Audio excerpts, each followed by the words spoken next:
I just want to get started in talking to you about why I'm running for office. So, I believe it is completely unethical and inappropriate that a first-year U.S. Senator makes $174,000 a year, and a first-year teacher in the state of Maine makes, on average, $33,000 per year.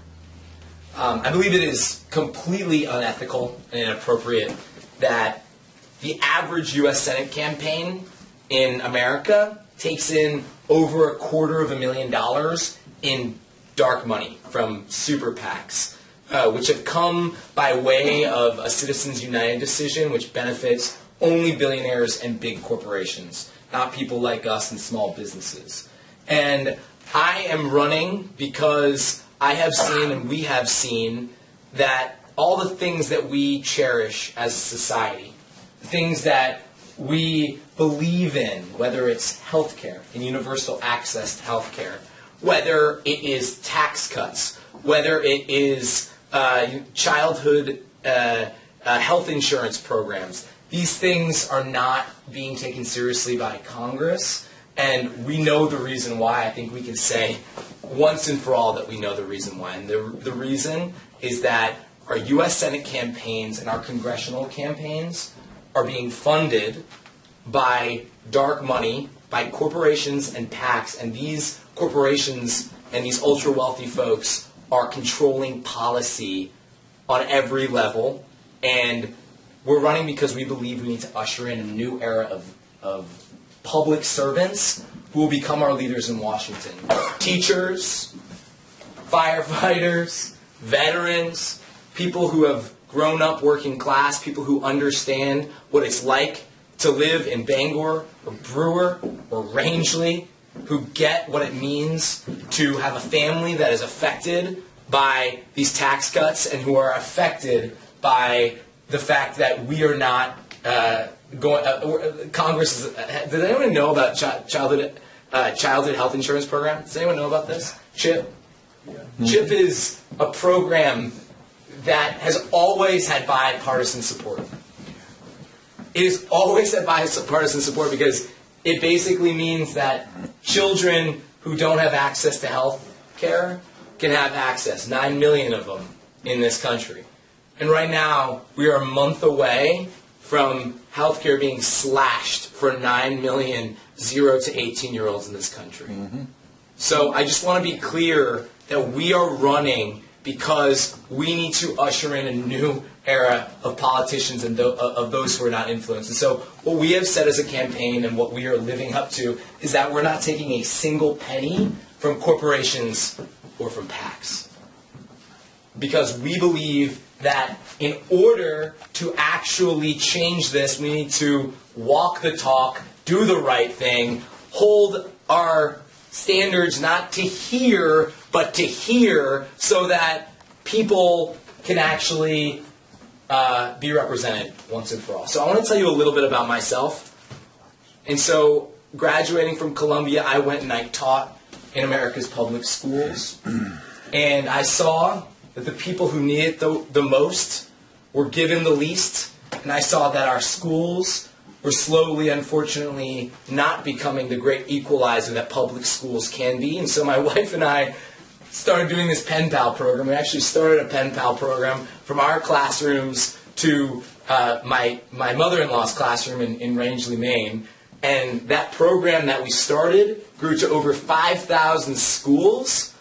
And over the course of 3 years, I'm proud to say that I was named to the Forbes 30 Under 30 list. I've become a contributor for Forbes. I've become a contributor for the New York Times. And we sold our company. And this was all through blood, sweat, and tears. We had over $200,000 of debt, of college debt, when we started our company. And we were people who literally started our company from scratch. My wife was fiddling in Central Park for change, for quarters, the month that we started our company. And so what one of the funny things about this is that I was, standing in the room with senators and representatives in Washington, D.C., in the on the lawn at the lawn of the White House, standing next to Nancy Pelosi, and I'm thinking to myself as I'm up there, like I'm not supposed to be here. And it was very interesting because over time I realized that I was supposed to be here, and my mission as someone who grew up in the working class and who had ambition like I did, and who believed in the American dream like I did, was that it was my calling in life to step forward and be a representative of my family and the families who are most affected by the policies that are weakening the American dream. And so I was invited to the White House, and like I said, I was there. And in the beginning, I was like a kid in a candy shop. I was very excited. I met President Obama. Luckily, it was that White House. I met President Obama, and I sat down to meet about early childhood education policy. And I was really excited to dive in to what I thought was going to be a really interesting conversation. And a couple of you have heard this story, but I think it's worth continuing to share that as I got into this conversation, I realized that among the 20 people in the room who were discussing what I would consider some of the most important policy that could ever be written for the well-being of the American dream and the future generations of our country, I realized that the conversation was really low level because not a single person in the room other than myself, including the Secretary of Education himself, had ever worked in a school building before. And it occurred to me in that moment, during the Obama White House, during the Obama administration, that companies and the ultra-wealthy had taken over Washington, and that my family had lost, that we had lost.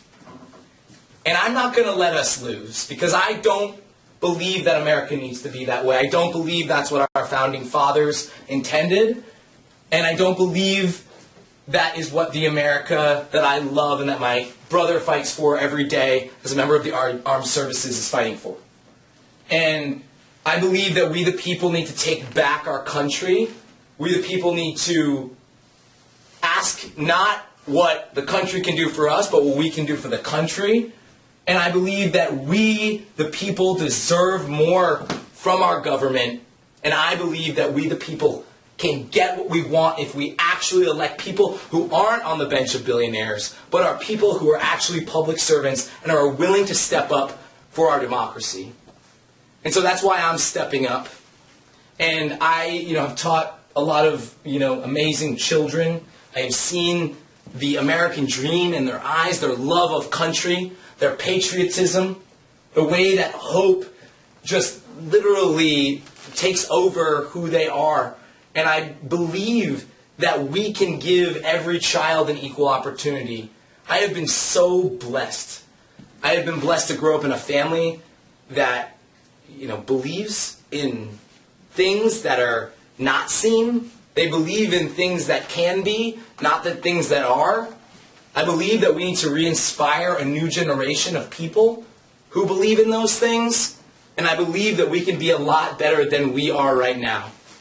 And so we are setting a new vision for a future Maine. And our vision for a future Maine is Medicare for all people, which means that we are going to expand healthcare to all people, and we are going to make sure that we are slashing these billing departments, and we are slashing these insurance departments, and we're actually creating a healthy populace that can then become the workforce of the future. Our vision for a future Maine is reigniting our economy by investing in renewables.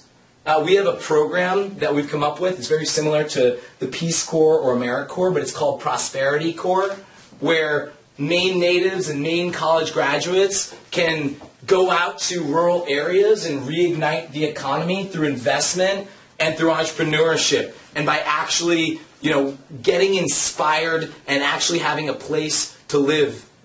We are going to also, with that whole idea around reigniting the economy, focus on renewable energy. We need to end our fossil fuel dependence. We need to invest in what we know can be the next wave of innovation, which is solar, tidal, and wind, and other types of renewable energy sources. Our vision for a future Maine is a Maine where all teachers are paid like they are professionals, like they actually are, heroes in our communities. Our vision for a future Maine is where public servants are rising to the top in society and are able to, take the places of the Ivanka Trumps of the world as leaders in our society. And so I want to just say that this week has been a hard week. I come here on this Friday night. I have to admit, I'm right in the thick of it right now. The work that we do on the ground, Claire knows this, is not always easy. And the way that net neutrality, do you guys all know what net neutrality is? Was stolen from us by the FCC in a way that totally disregarded transparency, that totally disregarded equality, that totally disregarded the American people, and we know is going to have devastating effects on our freedom of speech and on our economy, quite frankly, and our ability for entrepreneurs to rise to the top. That is criminal. And we know the way that this tax bill has been written has not been written for us. It has been written for billionaires and for the companies that are seeking, unfortunately, to take from our communities. And as I come here on this Friday night, I have to admit I'm feeling a bit sober, even though I've had some great beer. I'm feeling rather sober because I feel like our country can be so much better. And I am running this campaign with Claire and right now 3 or 4 other people, and we're expanding this movement because we believe that it can be better. We believe in JFK's vision for a new America. We believe in the fact that this economy could serve everybody and this democracy could, if only we step up and rise to the occasion. So I'm running for U.S. Senate, believing that we the people matter,